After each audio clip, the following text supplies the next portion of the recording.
the scope of sustainability challenge is enormous.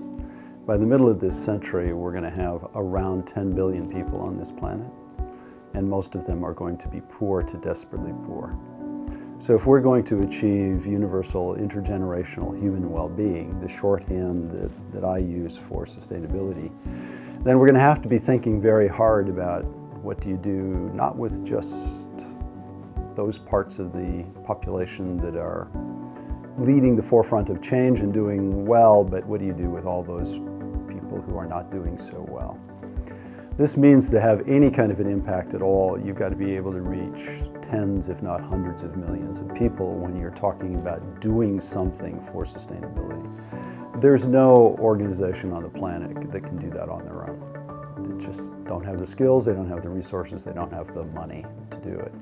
Partnering with organizations brings us really three things. One is opportunity to work on projects that we otherwise couldn't because of resources, scale, and also the potential to innovate, to be thinking about things that we wouldn't normally think about and to influence our partners to be thinking about things they wouldn't normally think about.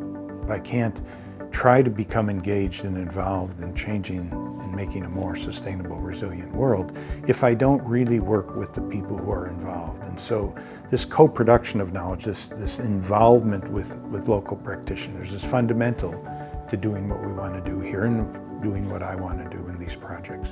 One of the core challenges of a useful and effective partnership is shared power. Without developing a platform for any partnership where all the partners are active and have decision-making authority, you're not going to be able to have a really effective long-term partnership.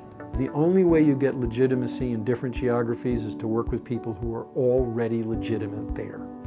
We have some scars to show for that as we learn those lessons, and now we become a better partner because we can go in without the hubris and say, you know, we may have something to offer you, and if we do, let's figure out how we can work together in the best interest of both institutions or organizations, in the best interest of your constituents, not just ours. I really believe the foundation of all we do has to start from having trust and very good relationship, and then that becomes the basis through which we can do any kind of research or outreach as well as education. In these past few years, what I have realized through these partnerships is that my students have benefited the most from these partnerships. How have they benefited? These students have not only physically traveled to these many countries through one program such as the study abroad, but they have interacted with students there, with faculty, with community members, with experts, with teachers, with ordinary people, and have come to realize the implications of collaborative learning, knowing the actual realities on the ground, but also understanding that knowledge comes in different forms. So as a university, one of the key solutions that we provide is educating future leaders.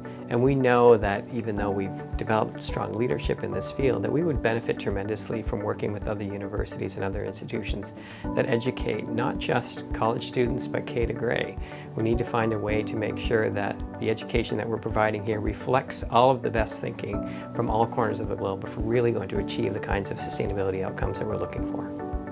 If we're going to achieve sustainability goals on a global scale, and if we're going to educate our students on how to achieve sustainability goals on a global scale, then we're going to need global partnerships.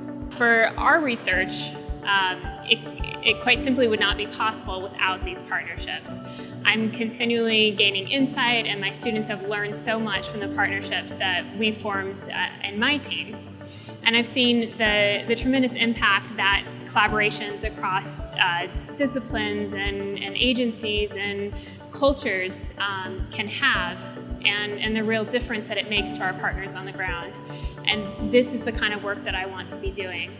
It's not easy, but it's so important. On the one hand, we have an enormous challenge ahead in globalizing what we do. On the other hand, if we don't globalize what we do, we will have failed. We will simply have failed. And the only way to measure our success of globalization, in my opinion, is not how many MOUs we've signed or how many letterheads we have with names of different partners, but how many bona fides we have, what evidence we have that what we did made a difference in terms of sustainability around the world. The time has arrived. The world needs interventions globally and at scale. ASU has been on a trajectory for 10 years now to be able to be a significant contributor and a leader in providing the kinds of interventions that are needed. We are committed to partnerships, and we're committed to those partnerships based on equitable participation and respect for the contributions of other organizations. The time has arrived.